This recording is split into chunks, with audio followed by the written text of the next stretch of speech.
했던 내용들 복습을 가는데요. 우리 10가지 재앙 기억나세요? 10가지 재앙. 리듬을 타서 외우라고 제가 말씀드렸는데, 자, 한번 해볼까요? 피개입파부터 시작. 피개입파, 가종우, 매흑장. 예. 자, 요 전부 다 10가지 재앙은 애굽에 있는 우상들을 심판하는 내용이라고 했습니다. 그죠? 그렇게 심판을 다 하고, 그리고 애굽에서부터 꺼내 놓으셨고요.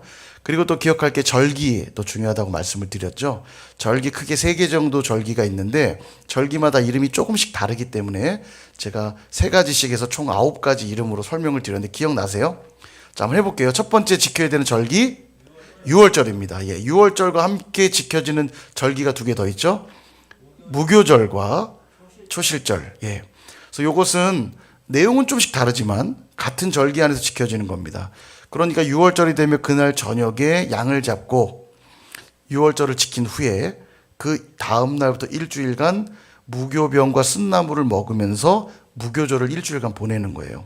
그리고 그때 만나는 안식일, 중간에 안식일이 반드시 한번 끼게 돼 있죠. 안식일 날 처음으로 거두어들인 보리, 곡물을 하나님께 올려드리면서 초실절을 지키는 겁니다. 이렇게 첫 번째 절기를 지키고 그로부터 약 7주가 지나면 그때는 이제 밀 농사를 또 수확할 때거든요. 7주 정도를 지나고 나서 보낸다 하여 77절, 예, 77절이라고 이름하고, 그리고 77에 49니까 그 다음날 지키는 절기인 오순절, 이 순이라는 개념이 10의 개념이에요.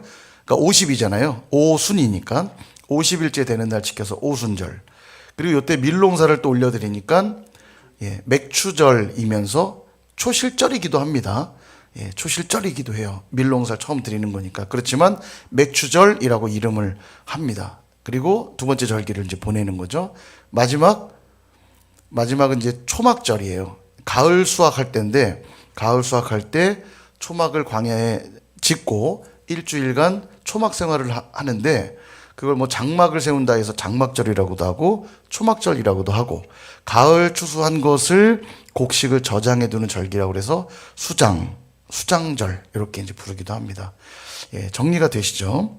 예, 이렇게 9개 3대 절기인데 9개 이름으로 설명될 수 있다는 걸 기억하시면 될 것 같고요. 예, 그렇게 해서 이제 19장에서 시내산에 도착을 하고요. 이때 1차 등정을 합니다. 시내산에. 1차 등정을 시내산 등정을 하는 거죠. 그래서 이제 시내산에 올라가서 내가 너희들을 왜 불러냈는가? 뭐라고 말씀하셨죠? 내가 너희로 제사장 나라 되게 할 것이다. 거룩한 백성 되게 할 것이다. 이게 불러내신 목적이에요. 거룩한 백성 삼으시려고 주신 게 뭐냐면 율법인 거죠. 내가 거룩하니 너희도 거룩할지니라. 이게 이제 레위기의 주제잖아요. 하나님 말씀에 순종할 때 우린 거룩해지는 거예요. 다른 게 아니라 말씀과 기도로 거룩해지는 거거든요. 그러니까 하나님 말씀을 받고 거룩해지는 거고, 그래서 내가 너희를 불러냈다는 거예요. 거룩한 백성 삼으려고. 거룩한 백성만 삼으려고가 목적이 아니라 거룩한 백성 삼고 내가 너희로 온 열방에 내가 바로 하나님인 것을 알게 하려고 너희를 제사장 나라로 불렀다. 이렇게 말하는 거죠. 제사장의 역할은 다리 놓는 역할이거든요. 그래서 라틴어의 이 폰티펙스라는 단어가 다리 놓다는 뜻이에요. 그러니까 세상과 하나님 사이에 다리를 누가 놓냐면 제사장들이 놓는 거고요. 백성들이 하나님께 나아갈 때 꼭 누구를 통해 나아가죠? 제사장들을 통해 나아가잖아요. 제사장의 역할이 다리 놓는 역할이에요. 우리를 그래서 불렀다는 거예요. 세상에 하나님이 어떤 분인지를 나타내 보이시려고. 그럼 우리가 어떻게 살 때 하나님이 드러날까요? 거룩하게 살 때. 거룩한 백성 되게 하리라 했잖아요. 그래서 하나님 말씀에 순종하며 살면 우리 삶에 거룩이 나타나죠. 세상은 그걸 보고 누구를 봐요? 하나님 보는 거죠. 내가 너희를 그렇게 불러냈다는 거예요. 예, 이게 되게 중요한 신앙의 또 원리가 되겠습니다. 그래서 어쨌든 1차 등정을 19장에서 하게 되고요. 이제 오늘부터 20장을 보게 되는데, 자, 드디어 20장. 처음 딱 구분되는 20장이니까 가장 먼저 등장하는 게 뭐냐면 10계명입니다. 예, 가장 대표적인 계명이죠. 그래서 출애굽기 20장을 한번 펴보도록 하겠습니다. 출애굽기 20장. 예. 자, 우리 10계명도 외워야죠. 예, 10계명도 외워야 되는데 10계명을 외워보라고 그러면 다들 대략 알아요. 대략 아는데도 이게 잘 안 외워집니다. 이게. 그래서 오늘도 팁을 좀 드릴게요. 자, 어디 가서 십계명을 모르면 기독교인도 아니에요. 그죠? 십계명이 가장 기본되는 계명인데 뭐더라 이러는 순간에 나는 가짜다 이런 말이 돼버려요. 내가 섬기는 하나님이 주신 계명도 내가 잘 모른다. 문제가 되죠. 이 약물고 외우셔야 됩니다. 자, 외우는데 달달달 외울 필요 없어요. 키워드만 외우면 다 외워집니다. 왜냐면 우린 평생 들었거든요. 이거 뭐 나 외에 다른 신 우상 두지 말고 뭐 망령대 이름 하지 말고 안식일 지키고 대략 다 알아요. 근데 조금 순서가 헷갈리고 뭐 이런 차이거든요. 그러니까 키워드만 외우시면 돼요. 자, 그래서 정리를 했는데 이겁니다. 자, 지금 화면에서 보시다시피 책에도 있지만 신우망안부, 살간도고탐, 이렇게만 딱 기억하시면 됩니다. 신우망안부, 살간도고탐. 자, 한번 따라해 볼까요? 시작. 신우망안부, 살간도고탐.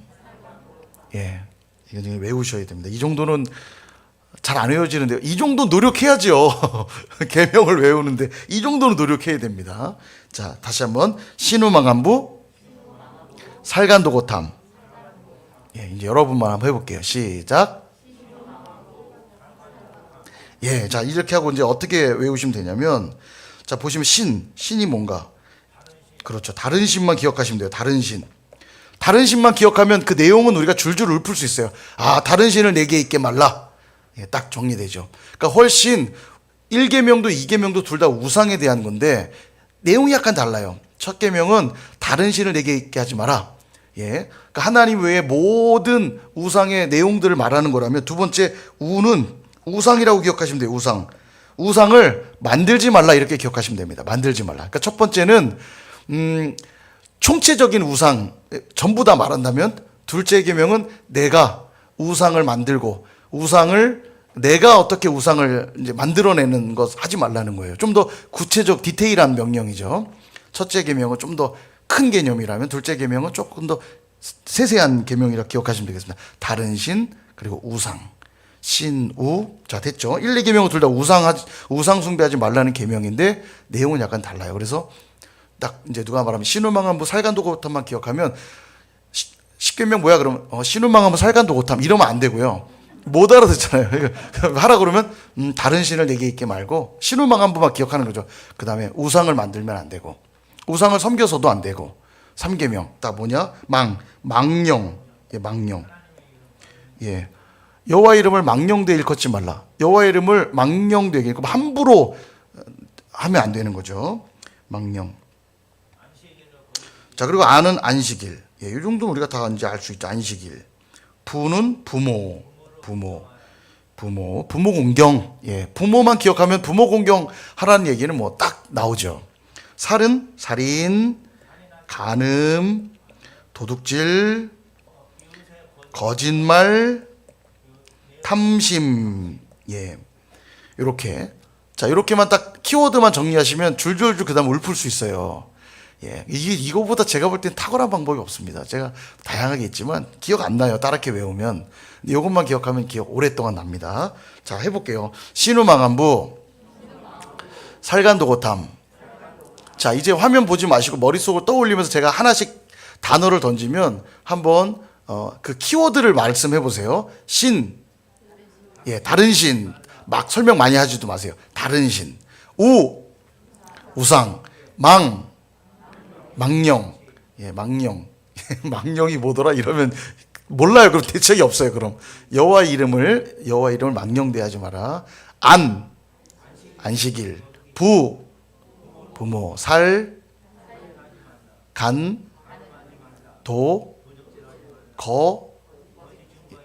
거짓 증거, 거짓말, 뭐 거짓해도 되고, 탐심.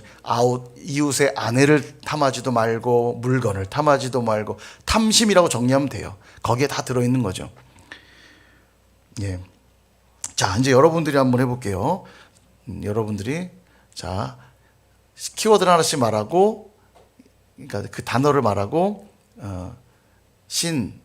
다른 신, 우상 이렇게 이제 하나씩 해볼게요. 시작. 우상,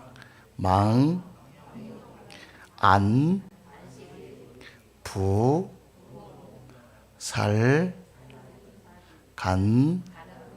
도거탐. 예. 자, 이제 그럼 우리는 이제 신우망한부 살간도고탐만 외우면 되는 거예요. 자, 한 번 더 해볼게요. 신우망한 살간도고탐 시작. 신은 자신 있게 시작하는데 신은 뒤는 용머리로 시작했다 뱀꼬리로 끝나는 느낌인데 다시 한번 신우망한부 살간도고탐. 네, 시작. 예, 이 정도 노력하셔야 됩니다. 설거지 하시면서 외울 수 있도록 싱크대에 딱 붙여놓으세요. 신우망한부 살간도고탐. 항상 그래. 신우망한부 살간도고탐. 근데 여기 좀 재미난 얘기를 하나 드리면, 자 보시면요, 신우망한부, 그 다음에 살간도고탐. 자, 우리가 이제 그렇게 많이 배웠는데요. 뭐냐면 신우망안까지는 하나님과 관계된 계명이라고 우리가 이제 배워왔죠. 뭐 첫째 계명, 둘째 계명 우상 숭배하지 말아야 되니까 하나님 관계됐고, 여호와 이름 망령되면 안 되고 안식일을 지키는 것 하나님과 관계된 계명이라면 부모, 살인, 간음, 도둑질, 거짓말, 탐심 다 사람과 관계된 계명이라고 말할 수 있습니다. 그죠? 자, 그런데 재미난 게 뭐냐면 그렇게 구분 지을 수 있지만 유대인들은요 조금 다르게 생각합니다. 유대인들은. 저는 그게 더 성경적인 것 같아요. 뭐냐면 십계명을 보면 두 돌판이라고 나오거든요. 성경에 두 돌판. 그 사람들이 궁금한 거예요.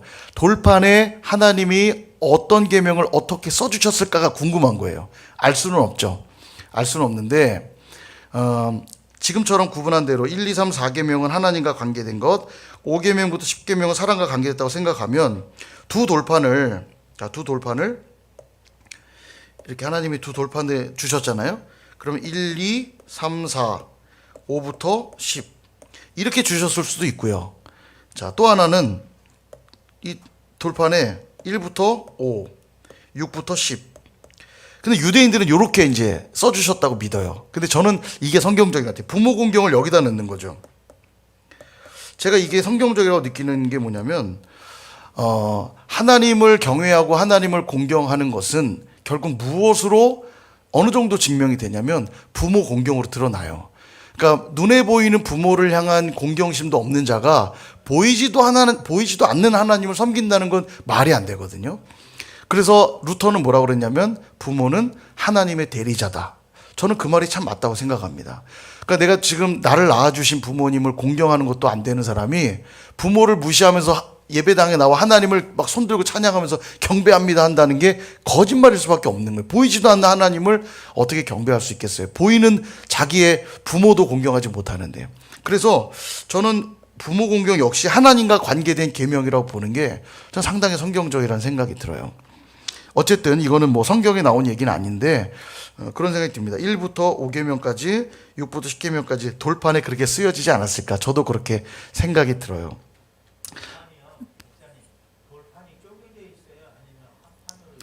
그 모르죠. 저도 모르는데 두 돌판이라 했으니 붙어 있으면 한 돌판 아니겠어요?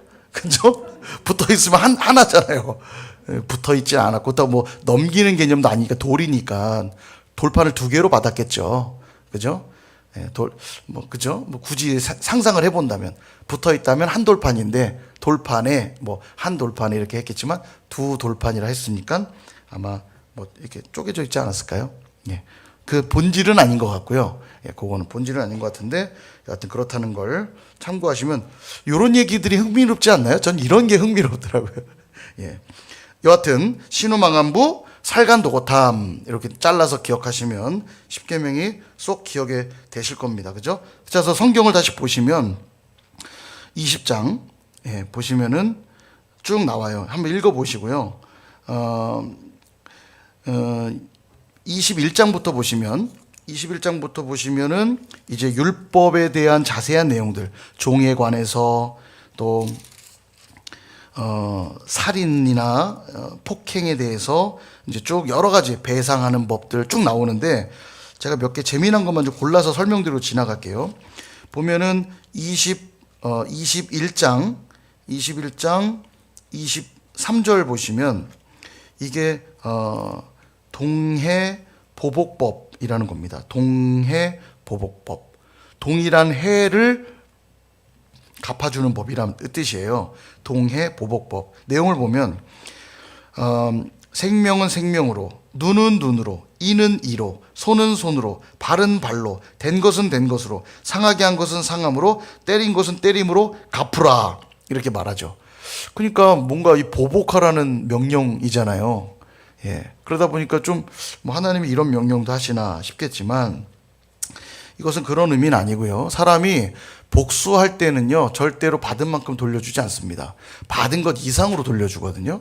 그러니까 저 사람이 나한테 조금 심한 모욕의 말을 하면 그대로 돌려주기보단 그랬어, 너 한번 두고 보자 하고 2배, 3배 갚아주는 게 사람의 마음이에요. 그렇게 하지 말라는 얘기입니다. 받은 만큼만 돌려주란 얘기인데, 더 핵심은 우리 성경의 원칙 생각하면 원수도 사랑하라고 주님 말씀하시잖아요. 그러니까 갚으라는 게 여긴 포인트가 아니고, 만약에 누가 내 눈을 상하게 했잖아요. 그러면 눈을 이렇게 상하게 했으면 보복하는 마음으로 두 눈을 다 상하게 하지 말라는 얘기이기도 하고, 그리고 상대방 눈을 상하게 하면 내 눈이 상하게 되잖아요. 갚아주니까. 그러면 상대의 눈을 상하게 하는 순간 내 눈도 이제 상하게 된다는 거 알 수 있잖아요. 그러니까 내 눈이 소중한 만큼 상대방 눈도 소중히 여기라는 명령도 담겨 있는 거예요. 그러니까 상대를 사랑하라는 소극적 명령이 들어있는 거죠. 내 눈이 소중한 것처럼 상대의 눈도 소중히 여기라는 얘기고요. 상대의 내 손이 소중한 만큼 상대의 손도 소중히 여기라는 소극적 명령인 거예요. 갚아주란 얘기는 어느 이상 보복하지 말고 갚아주란 말은 소중히 여기는 소극적인 명령이고, 이제 수준 높은 예수님이 오신 다음 시대를 살아가는 우리에게는 주님이 더 높은 수준을 요구하시는 거예요. 원수를 갚으라 했다는 걸 너희가 들었으나 원수를 갚지 말고 어떻게 해라? 원수를 사랑하라. 더 높은 수준의 요구로 바뀌어지는 거예요. 그러니까 계명이 바뀐 게 아니고, 요거는 좀 어린아이들에게 설명한 거라면 어느 이상 더 돌려주려고 해서는 안 돼. 그리고 내가 누구를 상하게 하면 나도 상할 수 있다는 걸 기억하고 상대방 상하게 하지 마. 이렇게 말했다면 이제 신약에서는 더 수준 높은 요구를 하시는 거죠. 원수까지도 사랑해라. 이것도 사랑하라는 요구예요. 이 말이. 상대에게 복수하라는 명령이 아니고. 근데 이 말씀만 가지고 율법 교사들이 상대에게 보복을 가했단 말이에요. 보복하라는 명령이 있으니까. 그러나 그렇게 하면 안 된다. 그렇게 하지 말고 오히려 원수를 사랑해라. 그래서 나온 게 오른뺨 맞으면 왼뺨도 돌려대고, 오늘 새벽에도 했지만 속옷 달라 하면 겉옷도 주고, 오리를 가자면 심리도 가고. 저번에 말씀드렸죠. 이게 더 높은 수준의 요구일 수밖에 없으면, 오른뺨 맞으면 오른손을 쓴다 생각하면 모욕적인 뺨이잖아요. 이렇게 오른뺨 맞으려면 왼손으로 때려야 되는데, 기본적으로 성경은 항상 모든 기준은 오른손입니다. 그러니까 오른편 뺨 때리려면 이렇게 때려야 되죠. 그러니까 모욕적인 뺨을 맞아도 왼뺨도 대주고, 속옷을 달라 하면 팔레스타인 땅에는 겉옷이 훨씬 중요해요. 속옷은 별로 안 중요합니다. 겉옷이 훨씬 중요한데 더위를 피하기도 하고 밤에 이불이 되기도 하고 모래를 막는 용도로도 쓰이기 때문에 겉옷이 되게 중요한데, 그러니까 영화 보면 맨날 다 겉옷 입고 다니잖아요. 이렇게요. 허리띠 차기도 하고. 이 겉옷이 중요한데 속옷을 달라는 사람에게 더 중요한 겉옷도 주고, 그러니까 적극적 사랑의 행위를 말하는 거예요. 오리를 가자 그러면 심리까지도 가주라는 거죠. 저는 상상했을 때 돌아오는 길까지 생각하면 이게 심리뿐이 아니죠. 이게 뭐 엄청난 거리 아닙니까? 그런 적극적 사랑을 말하는 거예요. 자, 어쨌든 그렇게 나중에 이건 레위기나 신명기에서도 또 나오는데요. 보시면 되겠고, 22장도 보면 배상, 22장 1절에 보면 소나 양을 도둑질하여 잡거나 팔면 어떻게 갚아야 되면, 소는 5마리로 갚아야 되고 양 1마리는 양 4마리로 갚으라. 그래서 제가 저번에 양사오소 이런 팁을 한번 얘기한 적 있잖아요. 새벽에 그랬나요? 금요일 날 얘기했나요? 양사오소, 양은 4마리로 소는 5마리로 배상해야 된다. 이런 구체적인 율법들을 주세요. 읽어보시면 느끼겠지만 아주 디테일합니다. 율법이. 자, 보시면 되겠고, 일단 22장 21절 좀 빨간 줄로 체크하시면 좋을 것 같아요. 우리가 기억해야 될 암송 말씀인데요. 너는 이방 나그네를 압제하지 말며 그들을 학대하지 말라. 너희도 애굽 땅에서 나그네였기 때문이다. 우리가 나그네 인생 산다는 걸 잊지 않는다면 내 주변에 어려운 자들, 또 도움이 필요한 자들 섬길 수 있어요. 이게 우리가 이 땅을 살아갈 때 가져야 될 중요한 정체성입니다. 내가 나그네라는 거. 나의 본향은 저 천국에 있다라는 걸 기억하고 살라는 말씀이에요. 자, 그 다음에 23장 넘어가면 뭐 재판 절기나 이런 것들 쭉 설명이 나오고요. 읽어보시면 되겠고요. 자, 그 다음에 이제 어디를 보시냐면 23장에 14절 보세요. 너는 매년 3번 내게 절기를 지킬지니라. 절기를 반드시 지켜야 됩니다. 하나님 앞에 절기를 반드시 지켜야 되는데 3번 절기를 지키라고 하죠. 세 절기. 뭐라고 설명된다 한번 볼까요? 15절. 무교병의 절기를 지키라. 무교절을 말하죠. 근데 다른 설명 없죠. 이때 지키는 절기가 뭐와 뭐라고요? 유월절과 초실절. 예, 다 포함된 내용이에요. 그 다음 맥주절을 지키라. 자, 맥주절에 해당되는 절기 77절과 오순절 다 포함되어 있는 거죠. 자, 그 다음에 그 중간쯤 보면 16절 중간쯤 보면 수장절을 지키라. 수장절을 하면 뭐가 같이 떠올라야 돼요? 초막절과 장막절이 같이 떠오르면 됩니다. 그렇지 않으면 절기가 되게 많은 것처럼 읽혀요. 이거를 정리 안 하고 읽으면 초막절도 있죠, 수장절도 있죠, 막 뭐가 절기가 계속 있으니까 절기는 이렇게 많은데 성경 어딜 봐도 3번 절기를 지키라 이렇게 나오거든요. 다 그게 관련 내용이기 때문에 그렇습니다. 17절을 보면 매년 3번씩 주 여호와께 보일지니라. 반드시 절기는 지켜야 됩니다. 정해놓은 장소로 나와서 예물을 드리고 제사를 드리고 뭐 곡식이든 올려드려야 될 것들을 드려야 되는 거죠. 자, 또 쭉 읽어보시고요. 이제 24장은 뭐냐면 책에도 정리되어 있는데요. 신해산 2차 등정입니다. 아까 19장에서 1차 등정해서 뭐를 받아왔냐면 10계명 받았고요. 10계명과 더불어 지금 우리가 살펴본 여러 율법들을 받았습니다. 그죠? 그래서 내려와서 이걸 백성들에게 가르쳐요. 설명합니다. 이때 10계명의 계명들을 가르쳤기 때문에 이후에 나오게 될 금송아지로 우상 숭배했던 그들의 죄가 이제 뒤에 나오잖아요. 핑계할 수가 없는 거예요.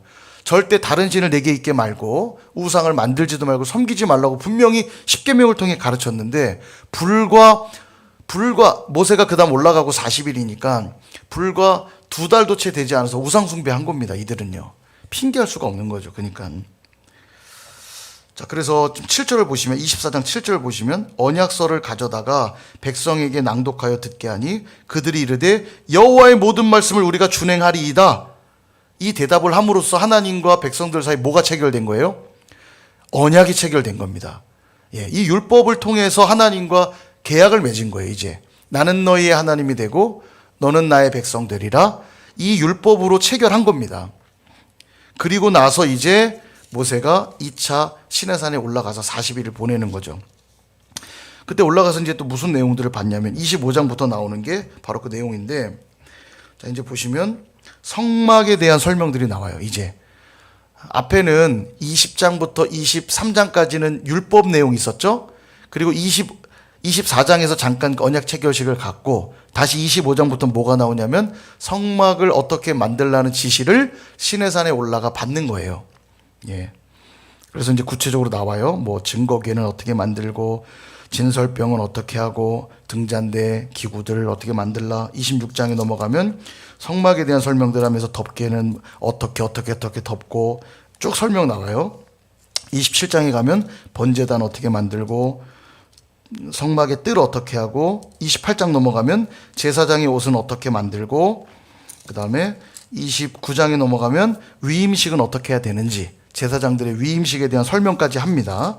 그리고 이제 30장에 보면 분향단을 어떻게 만들어라 설명하고요. 그 다음에 31장에 가면 이제 어떤 자들을 불러서 이 모든 일들을 만들어야 될지 지시를 하고요. 그리고 안식일에 대한 규례까지 주시면서 31장의 내용이 이제 끝나는 거예요. 예. 자, 정리되셨죠? 자, 그런데 요거 이제 참고 자료로 한번 넘어가 볼게요. 참고 자료 어디를 보시냐면 2페이지. 제가 좀 전에 설명드렸던 성막에 대한 설명과 제사장 옷에 대한 설명을 좀 드릴게요. 성막. 예. 참고 자료 이렇게 보시면 오른편에 있는 저 그림은 성막의 조감도로 할 수 있죠. 이런 식으로 생겼을 것이라 예상이 됩니다. 성경에 나온 기록대로. 자, 그래서 이건 평면도입니다. 이건 평면도인데 좀 더 자세히 되어 있는 걸 제가 참고로 설명을 드리면, 예, 자, 이제 조감도예요. 이렇게 조감도. 예, 여기가 이제 성막 문이고요. 예, 성막 문이고 여기로 이제 들어가서 이게 이제 번제단, 물두멍, 그리고 이게 이제 성소인 겁니다. 여기에 이제 성소와 지성소가 있는 거죠. 자, 그래서 좀 평면도를 보고 좀 설명을 드릴게요. 이 성막은 되게 중요해요. 성막이 모형과 그림자로 다 예수 그리스도를 가르치고 있고 예배의 원리가 여기 다 들어있거든요. 그래서 지금 보시면 여기 동쪽에 문을 내도록 되어 있습니다. 동쪽에 TV 잘 보이시죠? 동쪽에 문을 내게 되어 있는데요. 이 문 20규빗. 규빗이라고 하는 단위, 제가 여러 번 설명드렸는데, 고대 이제 규빗의 단위는 여기 이제 손끝에서부터 팔뚝까지. 요게 이제 한 규빗이에요. 그래서 요걸 굳이 환산한다면 0.45, 그러니까 45cm 정도라고 보시면 됩니다. 50cm는 채 안 되고, 45cm. 근데 이렇게 기억하면 헷갈리니까, 그냥 50cm 자다 생각하시면 돼요. 그럼 뭐 약간 기린 차이 나도 이해하는데 어렵지 않죠. 제가 이거 왜 설명드리냐면 성경에 규빗이 꽤 많이 나오거든요. 이게 얼마나 길이가 되는 거야 할 수 있잖아요. 그럴 때마다 50cm 떠올리면 돼요. 자, 그러면 20규빗 그러면 520. 520 하면 되니까 520에 공 하나 붙으니까 10m를 말하죠. 10m 대략. 0.45로 계산하면 뭐 한 9m쯤 되겠죠. 대략 10m라 생각하시면 돼요. 자, 그럼 한번 상상해 볼까요? 10m 정도면 얼마큼인지? 꽤 넓어요. 그죠? 10m. 그죠? 꽤 넓습니다. 이 문이 뭘 가리키냐면 나는 양의 문이라. 예수님이 당신을 문으로 지칭하면서 문으로 들어가지 아니하는 자마다 절도요 강도라. 이 문은 뭘 가리키냐면 예수 그리스도로만 구원을 얻는다는 걸 상징해요. 근데 되게 재밌는 게 문이 너무 좁아가지고 들어가기 어려운 문이 아니라 넓어요. 넓어요. 누구나 들어가려고만 하면 들어갈 수 있는 문입니다. 예수 그리스도로만 말미암으면.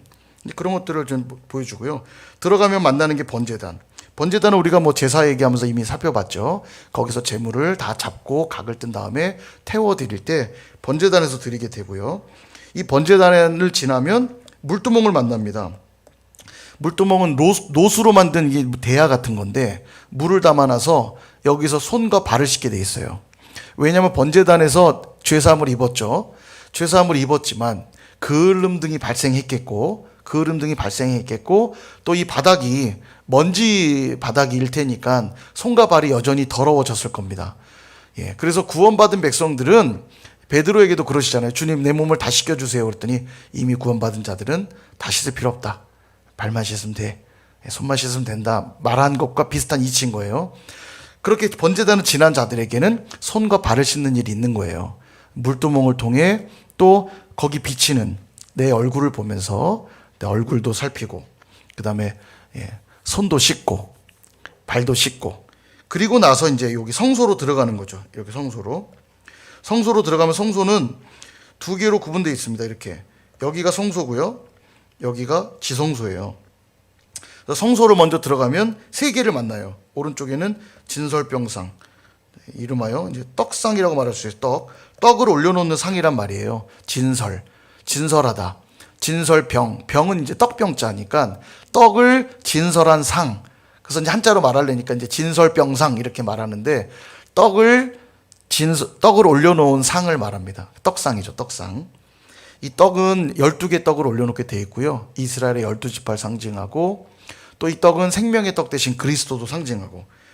자, 그 다음에 옆에 금촛대를 놓게 되어 있습니다. 금촛대는 여기에 이제 촛대니까 뭐를 붙이냐면 불을 붙이잖아요. 그래서 이 성소 안을 환하게 비추는 역할을 이 금촛대가 합니다. 그래서 항상 금촛대에 불이 꺼져 있지 않도록 제사장은 이걸 확인해야 돼요. 절대 불이 꺼지면 안 됩니다. 그래서 이 불은 뭘 상징할까요? 성령을 상징하는 거예요.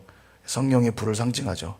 그래서 이 성소는 무엇으로만 밝혀지냐면 우리 성령으로만 밝히게 되는 거예요. 아까 말씀드린 떡, 생명의 떡 대신 하나님의 말씀도 성령이 아니시고는 우리가 그 떡을 볼 수 없는 거예요. 알 수 없죠. 자, 그 다음 만나는 것이 이 금향단, 금으로 만든 향단이라는 의미고요. 성경에 보면 분향단 이렇게 나오죠. 분향하는 단이라는 의미예요. 향을 피우는 거죠. 향을 피우는데 향을 왜 피우냐면 요 바로 앞이 지성소잖아요. 이 지성소에 하나님의 임재가 있습니다. 언약궤가 있고 하나님의 임재가 있는 곳이어서 아무나 못 들어가요. 1년에 단 한 번 들어갈 수 있는데 누구만 들어가냐면 대제사장만 1년에 단 한 번. 여기는 아무나 못 들어가요. 하나님을 대면하는 순간 죽거든요. 들어갈 수 없어서 하나님의 그 영광을 아무나 볼 수 없도록 향을 피우게 돼 있습니다. 반드시 향을 피우도록 돼 있는데, 이 분향단은 뭘 상징하냐면 기도를 상징해요. 기도. 이건 계시록에 나오죠. 성도들의 기도라. 계시록 5장에도 나오고 8장에도 나옵니다. 보시면 이 분향단이 기도를 상징한다고 나와요. 그러니까 말씀과, 이 성소 안에는 말씀과 성령과 기도, 말씀, 성령, 기도, 말씀과 성령과 기도를 통하여 어디로 나아가요? 하나님의 임재로 나아가는 것이에요. 그래서 이거를 예배 때 보면 맨날 예배 강조하고 말씀 강조하고 기도 강조하고 성령의 인도함 받는 거 강조하고 맨날 한 얘기 또 하는 것 같지만 그 외에는 할 얘기가 없어요. 우리가 그것으로만 하나님의 임재 가운데로 나아가는 겁니다. 이게 중요해요. 그 중에서도 하나님의 임재에 가장 가까이 놓여 있는 게 뭡니까?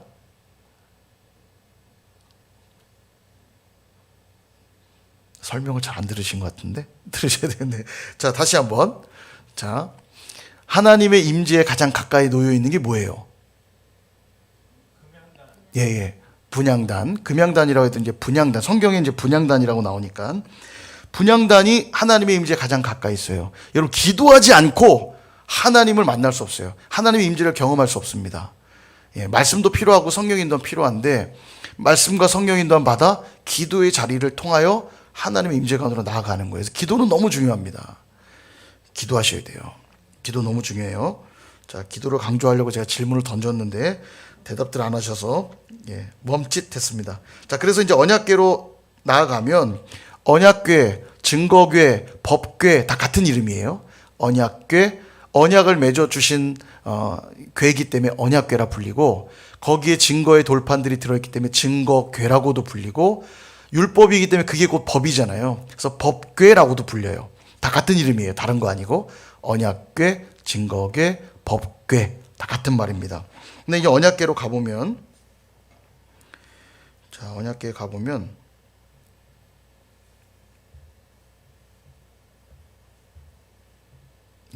자, 이 언약궤 요 그림을 좀 참고할게요.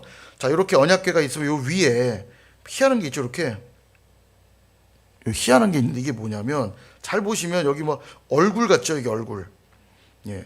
여기 날개입니다. 날개.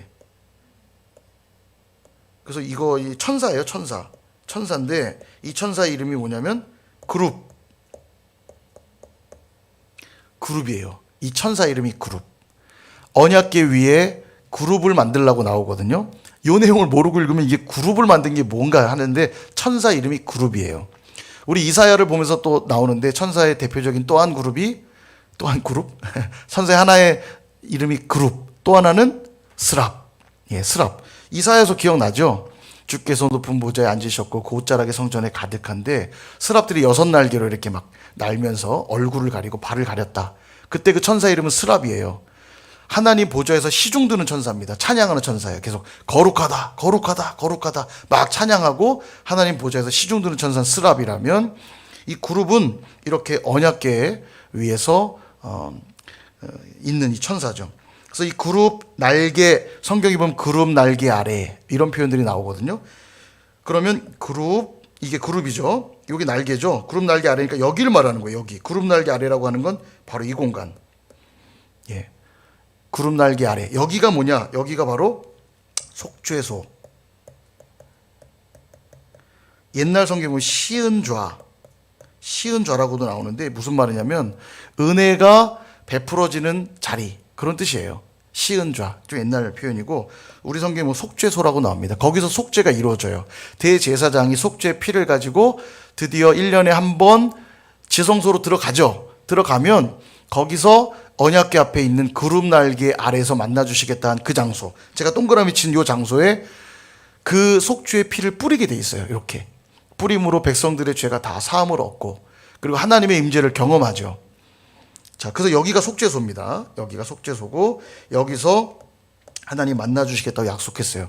지금도 그래서 예배 원리는 동일해요. 예배로 나오면 이 건물이 주는 공간이 거룩한 공간이 아니고, 이건 그냥 건물이에요. 이게 중요한 게 아니라 오늘도 하나님의 임재로 나아갈 때 주님 나를 성전 삼으셨죠. 내가 나아갈 때 오늘도 예수 그리스도의 피를 통하여 하나님의 임재 가운데로 나아가는 겁니다. 그 피가 뿌려져야 돼요. 내 마음의 성전 가운데 그리스도의 피가 뿌려질 때 예수 그리스도의 보혈을 의지하는 자들마다 어디로 나아갑니까? 하나님의 임재로 나아가는 거예요. 이 원리는 똑같은 거예요. 우리 지금 지성소로 들어가지 않지만, 실제 지성소란 공간 안으로 들어가진 않지만 우리를 이미 그리스도께서 우리 성전 삼으셨기 때문에 오늘도 예수 그리스도의 피를 의지하며 나아갈 때 하나님의 임재를 경험하는 거예요. 거기에 나의 의, 나의 열심 이런 것들을 덧댈 수가 없어요. 오직 예수의 피로만 주님을 만나는 겁니다. 그래서 종종 막 시험 들고 힘들고 어려워서 저 오늘 예배 못하겠어요. 그거는 난 오늘도 내 의로 예배하겠다는 고백밖에 안 돼요. 예배는 나의 어떠함으로 드리는 게 아닙니다. 그렇게 실패하고 좌절하고 절망할수록 더 그때야말로 진짜 예배 드릴 시간이 온 거예요.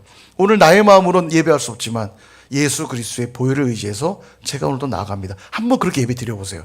엄청난 평강과 기쁨을 경험하는 예배가 될 겁니다. 그게 상한심령이고요. 하나님이 구하시는 제사는 상한심령이라. 하나님, 내가 오늘 통회하고 자복하는 마음으로 첫 배 엎드립니다. 내 힘으로는 하나님께 나아갈 자격이 너무너무 없는데 오늘도 예수님의 보혈로만 의지하며 나갑니다. 그때 우리가 하나님 임재를 경험하는 거예요. 그러니까 온전한 찬양을 드릴 수 있죠. 내가 한 게 아무것도 없는데. 그렇게 예배 드려보세요. 그 절박함으로 드리면요, 하나님 만나주시고 그 평강이 훅 들어올 때 이건 정말 그 무엇과도 비교되지 않는 감동과 기쁨이 있습니다. 그래서 오늘도 나는 한 주를 잘 산 것 같아. 오늘 예배가 될 것 같아. 그 예배는 안 됩니다. 오히려 그건 진짜 예배가 될 수가 없어요. 내가 뭔가 잘했기 때문에 하나님 저 잘했죠. 오늘도 내가 잘했기 때문에 예배가 잘 드려질 거라 생각하는 건 어쩌면 문제 있는 예배죠. 그때에도 우린 여전히 물론 대충 살라는 의미가 아니라 잘 살고 오시되 나의 의로 예배하는 게 아니라 오늘도 나는 별것 없으나 예수님의 그 피만 의지하여 나아갑니다. 성소에 들어갈 담력을 얻었나니 그 피로만 성소에 나아가는 거죠. 그렇게 기억하시면 되겠습니다. 나머지 내용들을 좀 참고하시면 되겠고요. 그 다음에 또 하나, 그 다음 페이지 보시면 제사장의 예복도 있어요. 몇 가지만 좀 중요한 것만 좀 설명드리면, 요 머리에, 이 제사장의 머리에 관이라고 되어 있죠. 머리에 모자 같은 걸 쓰는데 여기에 지금 금패를 놓고 여기 이제 글씨를 쓰게 되어 있어요. 여호와께 성결, 이렇게. 제사장 머리에 반드시 쓰여 있어야 되는 글씨, 여호와께 성결. 여호와께 성결. 제사장이 당연히 성결한 삶 살아야겠죠. 제사장에게 당연히 요구되는 모습이고요. 저와 여러분이 제사장들이므로, 왕같은 제사장이므로 우리도 성결한 삶을 살아야 됩니다. 더 재밌는 건 이마에 썼기 때문에 누가 봐요, 이걸? 사실 나는 못 봐요. 쓰긴 썼지만. 여호와께 성결 누가 봅니까? 이렇게 쓰고 돌아다녀요. 누가 봐요? 이방인도 이방인인데 하여간 주변 사람들이 보겠죠. 저와 만나는 사람들이 볼 거 아닙니까? 여호와께 성결. 성결한 삶을 입고 있다가도 제사장 된 자들을 만날 때마다 그래, 여호와께 성결해야지 발견하게 되는 거예요. 그게 우리 역할입니다. 제사장 된 우리가요, 왜 거룩하고 성결한 삶 살아야 되냐면 그것이 메시지예요. 우리 이마에 걸 써 넣어야 됩니다. 항상 중요한 그런 의미가 있고요. 그 다음 보시면 흉패, 여기 이제 가슴에 다는 게 흉패인데 이 흉패에는 보석이 12개 달려 있습니다. 보석 12개. 보석은 밑에 나오죠. 이렇게 12개는 12지파를 상징하고 12사도를 상징하고 구원받은 하나님의 백성들을 대표하는 표시라 볼 수 있어요. 하나님 마음에, 예전에 제가 한번 설교했는데 내 마음의 보석이라고 말씀하시는 거예요. 너희는 내 마음의 보석이니라. 내 마음에 새겨놓은 보석들이니라. 하나님 우리를 그렇게 귀중하게 여기세요. 보석처럼 여기세요. 고대의 보석은 지금보다 훨씬 더 귀한 겁니다. 그래서 12지파를 상징하고 12사도를 상징하고 그것이 곧 교회를 상징하고 저와 여러분을 상징하는 거예요. 요걸 이제 제사장 가슴에 늘 새기게 돼 있고요. 여기에 이 흉패 안에 여기에 이제 뭐 주머니가 있었던 것 같아요. 보시면 우림과 둠밈이라는 게 써 있죠. 빛과 어두움이란 뜻인데 이 단어가요. 빛과 어둠이란 뜻인데 우림과 둠밈이 판결 흉패, 그러니까 어떤 일들을 결정할 때 우림과 둠밈을 통해 어떤 일을 결정하게 돼요. 어떤 방식이었는지는 모릅니다. 뭐 어떤 학자들은 뭐 주사위를 던져서 뭐 점괘를 보듯, 점괘 보는 방식은 아니겠지만 상상한다면 그런 식이었을 거라 말하는 사람도 있고, 그런데 정확히는 몰라요. 근데 우림과 둠밈에게 묻게 돼 있습니다. 우림과 둠밈에게 하나님의 뜻을 물으면 거기에 답이 나오면 그대로 순종하는 거죠. 그 우림과 둠밈이 여기 판결 흉패 안에 들어 있습니다. 그거 참고하시면 되겠고요. 나머지는 참고하시면 되고, 그다음에 여기 성류와 금방울이라고 돼 있죠. 예, 성류와 금방울. 그러니까 제사장이 걸어다닐 때마다 소리가 나요. 방울 소리가 나겠죠. 달랑달랑. 그래서 우리가 이제 그런 얘기 많이 들어보셨을 거예요. 지성소에 들어갔을 때 혹시 제사장이 죽으면 죽은 걸 어떻게 하냐? 들어갈 수는 없는데 방울 소리가 안 나면 죽은 거다. 그래서 이 끈을 묶고 들어가서 소리가 안 나면 죽은 줄 알고 잡아 끈다. 이런 얘기 들어보셨죠? 예. 뭐 그럴 수도 있습니다만, 이 핵심은 죽었니 살았니 이걸 보려고 방울을 따는 게 아니고요. 예. 말 그대로 제사장이 활동하는 동안 소리가 나는 겁니다. 소리를 통하여서 제사장의 어떤 액션들이 증거되고 나타나는 것이고요. 중요한 건 여기에 성류도 달게 돼서 청색이거든요. 이 색깔이. 청색은 아까 우리가 시내산 등정 때도 나중에 성경을 읽어보시면 아시겠지만 청옥을 편 듯, 하나님이 계신 걸 청옥이 편 듯, 이런 표현들이 나와요. 청색이 주는 어떤 그 하늘의 이미지들이 청색에 담겨 있는 거죠.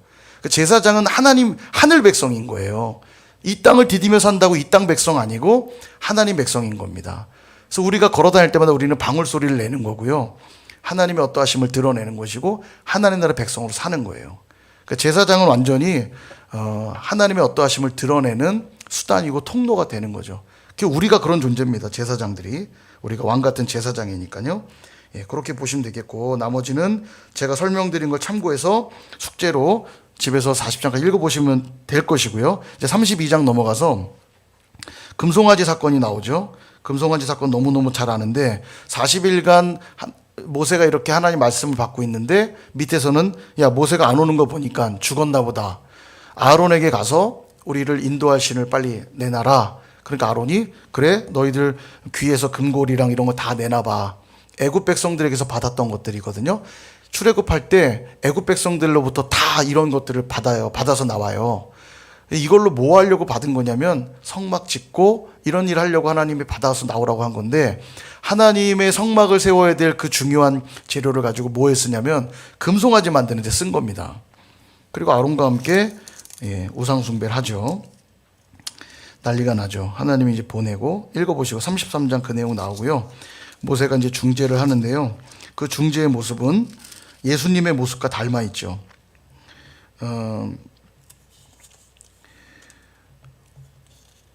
32장 32절 33절 보시면 나와요. 그러나 이제 그들의 죄를 사하시옵소서. 그렇지 아니하시오면 원하건대 주께서 기록하신 책에서 내 이름을 지워버려 주옵소서.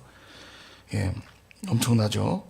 그러니까 당신의 백성들을 광야에서 죽이려고 불러냈다는 소리를 듣게 할 수 없습니다. 하나님 이 백성 포기하시면 절대 안 됩니다. 정말 주님의 마음에 쏙 드는 고백이죠. 그러니까 이들을 버릴 거면 저만 구원한다는 거 의미 없습니다. 제 이름도 생명책에서 지워주십시오. 그러니까 우리 다 용서해달라는 간절한 구함이죠. 33절, 누구든지 내게 범죄면 내가 그 책에서 그를 지워버리라. 이제 가서 내가 내게 말한 것 백성을 인도하라. 보응하리라. 그래서 하나님 용서하시겠다 이제 말씀하시고요. 중보자 모세의 모습들을 보게 되고, 34장에 넘어가면 그래서 돌판이 내려오면서 깨졌기 때문에 깨트려요. 모세가 언약이 깨졌다는 거죠. 아까 우리가 봤잖아요. 우리가 그 말씀을 준행하리이다 함으로써 언약이 체결됐는데 준행하지 않았기 때문에 돌판이 깨진 겁니다. 언약이 깨진 거예요. 그러나 하나님은 다시 언약을 성취하시는 분이세요. 우리의 힘으로 못해요. 하나님 다시 부르시는 거예요. 돌판을 준비해서 올라와라. 그래서 또 등정하는 겁니다. 근데 이때는 40주야를 금식해요. 저번에 한번 이제 우리 정영광 씨님 질문한 내용이 바로 여기인데요. 돌판도 내가 준비해야 되고 금식도 해야 됩니다. 하나님 처음 말씀 주셨을 때 그냥 순종하는 게 신상이 좋아요. 자, 근데 우리 하나님은 어떤 분이라고 말씀하시냐면 6장, 여기 6절, 34장 6절도 빨간색 펜으로 표시하시면 좋아요. 여호와께서 그의 앞으로 지나시며 선포하시되, 같이 읽어볼까요? 시작. 여호와께서 그의 앞으로 지나시며 선포하시되 여호와라 여호와라 자비롭고 은혜롭고 노하기를 더디하고 인자와 진실이 많은 하나님이라. 아멘. 이 표현이 종종 나옵니다, 구약에. 우리 하나님은 이런 분이시다 기억하시면 되겠고요. 자, 그 다음에 또 하나님이 다시 돌판을 주면서 또 설명하는 거죠. 다시 언약을 세우니까요. 14절도 보면 다른 신에게 절하지 말라, 뭐 저기 또 명령들 나와요. 그리고 18절에도 무교절을 지켜라. 22절에도 77절 곧 맥추의 초실절. 자, 초실절이라고 나오죠. 제가 그래서 이 표현을 딱 잘라서 6월절에 붙어 있는 것만 초실절은 아니에요. 보리의 초실절은 되지만 맥추절은 밀의 초실절이기도 한 거죠. 여기 이제 맥추의 초실절이라고 나오죠. 자, 그 다음에 수장절을 지키라. 다시 한번 앞에서 했던 말씀 또 하시는 거예요. 제 언약을 또 맺고 계시니까요. 그리고 이제 35장부터는 무슨 내용이냐면 아까 25장에서는 성막을 어떻게 지어라 하고 지시하는 내용들이 나왔잖아요. 그대로 10장에 넘어간 35장부터는 이제 성막 제작을 말씀해 주신 그대로 준비하기 시작합니다. 이때부터는 35장부터 준비하고요. 쭉 읽어보시면 돼요. 자, 근데 이때 36장 1절에 보면 누가 주도가 돼서 짓냐면 부살렐 오홀리압, 이 두 사람이 주도해서 시작을 하는데 이들이 어떤 자라고 나오냐면 마음이 지혜로운 사람, 마음이 지혜로운 사람. 여호와께서 지혜와 총명을 부으사 성소에 쓸 모든 일 할 줄 알게 하신 자들은 여호와의 명령을 할 것이니라. 지혜로운 사람, 지혜로운 자들을 통해 성막을 세워가요. 그래서 제가 이제 지혜자 시리즈 요즘 하면서도 설명을 이거 한번 드렸는데요.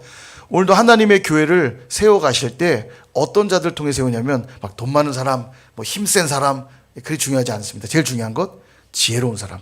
이게 중요해요. 지혜는 하나님으로부터 얻는 거거든요. 하나님으로부터 얻어서 지혜로운 자. 자, 그럼 질문. 하나님께 지혜를 얻기 위해 우리에게 반드시 필요한 게 뭘까요? 뭘 것 같으세요? 이게 있어야 지혜를 얻겠죠. 하나님의 말씀이에요. 다른 곳으로 지혜를 얻을 수 없습니다. 하나님의 말씀이 그리스도고요. 그리스도가 곧 하나님의 지혜고, 그리스도가 하나님의 말씀이고, 그 말씀에 붙들림 받은 자들이 지혜로운 자인 거예요. 그냥 뭐 잔꾀를 잘 부리고 머리 계산이 빠르고 이런 게 지혜가 아니고요. 우리 자꾸 이제 그 세상에선 그게 마치 지혜인 것처럼 말하지만 성경이 말하는 지혜는 하나님 말씀에 붙들려서 말씀을 분별할 줄 알고 말씀을 적용할 줄 알고 말씀을 우선할 줄 아는 자가 지혜로운 자고요. 그런 자들을 통해 하나님이 지금도 교회를 세우시는 거예요. 성막을 세우고. 왜냐면 다르게 세워보세요. 자기가 세운 줄 알고 내가 한 10억쯤 냈더니 우리 건물 쫙쫙 올라가네. 교회가 그렇게 세워지는 것이 아닙니다. 교회는 하나님의 지혜를 얻은 자들이 하나님의 말씀을 통해 세워가는 거예요. 그래서 아까 25장부터 설명했잖아요. 번제단은 5규빗, 3규빗. 이게 가로, 세로, 높이 다 설명 아주 자세히 하거든요. 언약궤는 2.5규빗, 세로 1.5규빗, 높이 1.5규빗으로 만들어야 되고 조각목으로 하되 순금으로 반드시 덮어야 되고 아주 자세히 설명하는데 그 말씀을 그대로 순종해서 만들어야 돼요. 다른 방법으로 만들면 성막도 아니고 하나님 기뻐하시지 않죠. 그래서 그게 지혜예요. 주신 말씀 그대로 순종하고 행하는 게 지혜고, 그럴 때 교회가 쓰는 거고 하나님의 임재가 있는 겁니다. 이게 중요하다는 얘기죠. 자, 그래서 36장부터는 그 내용이 나온다는 거 아시고 읽으시면 되겠고요. 쭉 넘어가서 이제 마지막 40장 이제 마무리할게요. 40장에 보시면 40장 2절을 보세요. 이제 마지막 말씀을 얘기하는데 너는 첫째 달 초하루에 성막 곧 회막을 세우고. 첫째 달 초하루니까 몇 월 며칠이에요? 첫째 달 1월 1일이죠. 1월 1일. 자, 근데 이 1월 1일은 뭐냐면 한 해가 지금 넘어온 거예요. 예, 이듬해. 왜냐면 1월 첫 해가 언제냐면 6월절을 지키는 해가 첫 달이거든요. 그러니까 첫 달에는 출애굽한 게 첫 달이 된 거잖아요. 6월절을 지킨 것을 첫 달을 기념해 지키라 했으니까 첫 달은 이미 지킨 거고, 두 달이 지난 3월 1일은 이제 좀 설명을 좀 드리면 출애굽 1년 1월 14일이 6월절이었어요. 1월 14일. 예. 그리고서 성경을 나중에 읽어보면 2월 15일 날 신광야를 지납니다. 신광야는 어디냐면 시내산 도착하기 바로 전에 만난 광야예요. 엘림을 지나고 시내산에 도착하지 못했던 곳이 신광야고, 그리고 시내산에 도착한 게 언제냐? 3월 1일입니다. 3월 1일은 아니고 3월, 두 달이 지나서니까 뭐 10 며칠쯤 되겠죠. 저희 이거 좀 확인해 봐야겠네요. 두 달 정도, 만 2개월 후에 도착하거든요. 만 2개월. 3월경에 도착해요. 그리고서 쭉 건너뛰어서 이듬해 출애굽 2년 1월 1일에 어떤 일이 벌어지냐? 자, 40장 17절 보세요. 40장 17절.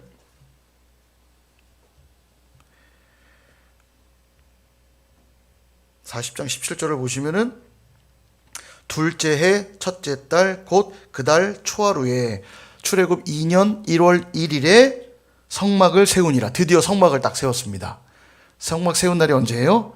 2년 1월 1일. 그래서 이 날이 성막 봉헌식을 하는 거예요. 영광스러운 날이죠.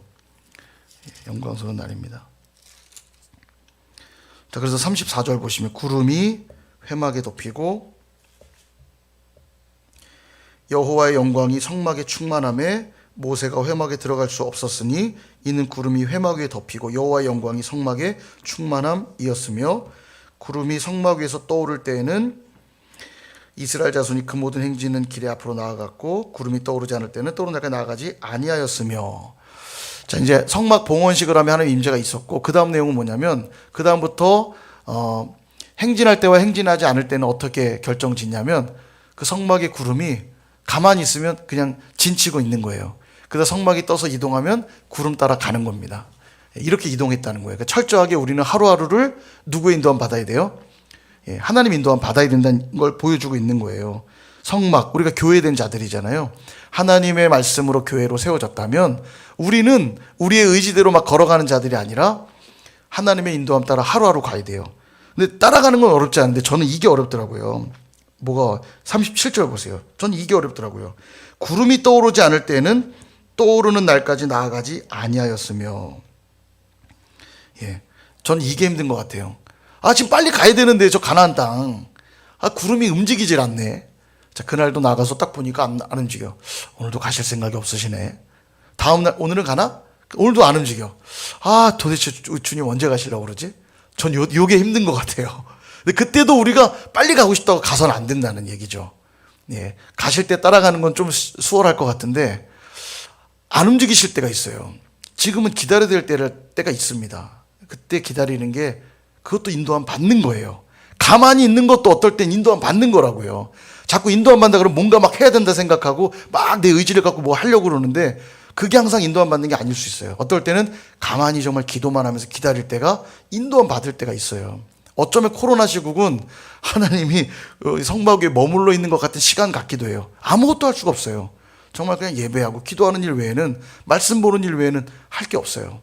이럴 때는 그냥 예배하고 말씀 보고 기도하면 돼요. 그게 인도함 받는 겁니다. 아멘. 자, 그렇게 해서 우리가 오늘도 출애굽기를 다 살펴봤는데요. 한 주간 또 숙제죠. 숙제는 20장부터 40장까지 읽어 오시는 겁니다.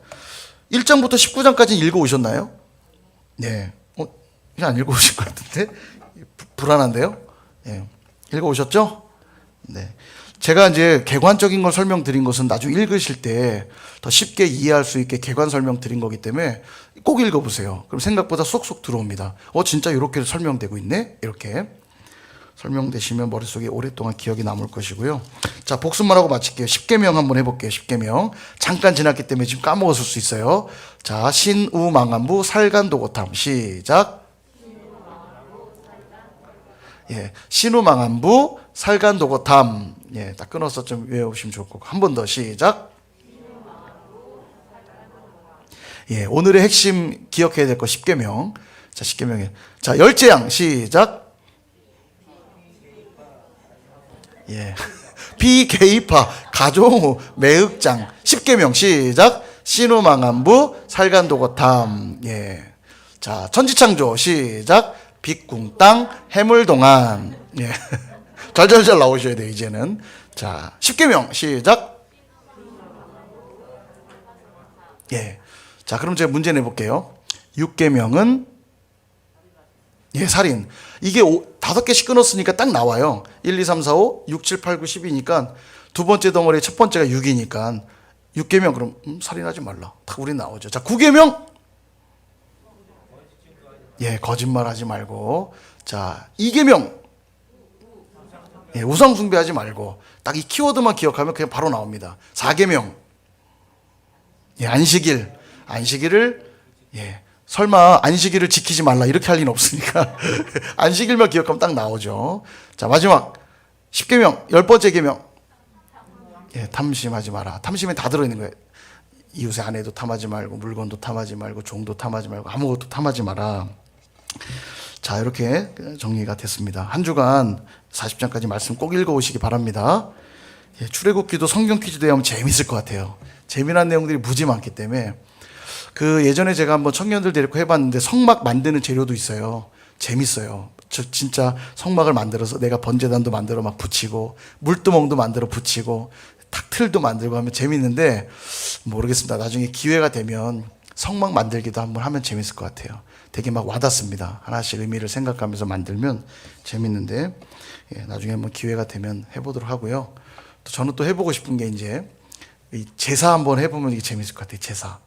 근데 정말 동물 잡을 수는 없으니까 생닭 이런 거 하나 사가지고요. 생닭 사가지고 정말 생닭도요. 모르겠어요. 주부님들은 요리하실 때 이제 뭐 많이 칼 쓰시니까 느낌이 어떨지 모르겠는데 저는 야, 그 닭목 치는 것도요. 이게 마음이 편치가 않더라고요.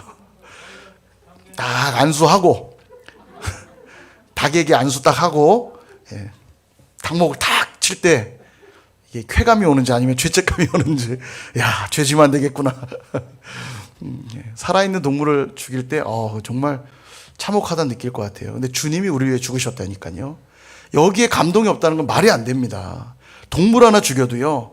요즘에 보면 뭐 반려견들 막 길거리에 버려진 거 막 이슈되고 막 이러는데 그런 동물 하나도 이렇게 길에서 죽은 거 보면 끔찍하게 생각하고 안타까워하는데 내 죄 때문에 우리 예수님이 죽었다고 상상해 보세요.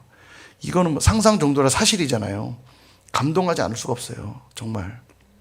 그리고 매 순간 사실 우리가 주일날 나와서 회개할 때마다 그리스도의 보혈을 의지해서 용서함을 입잖아요. 늘 그 십자가를 묵상하지 않으면 감동이 안 될 수가 없죠. 십자가 묵상하면. 예. 늘 그런 예배자들 다 되시길 축복합니다. 기도하고 마치겠습니다.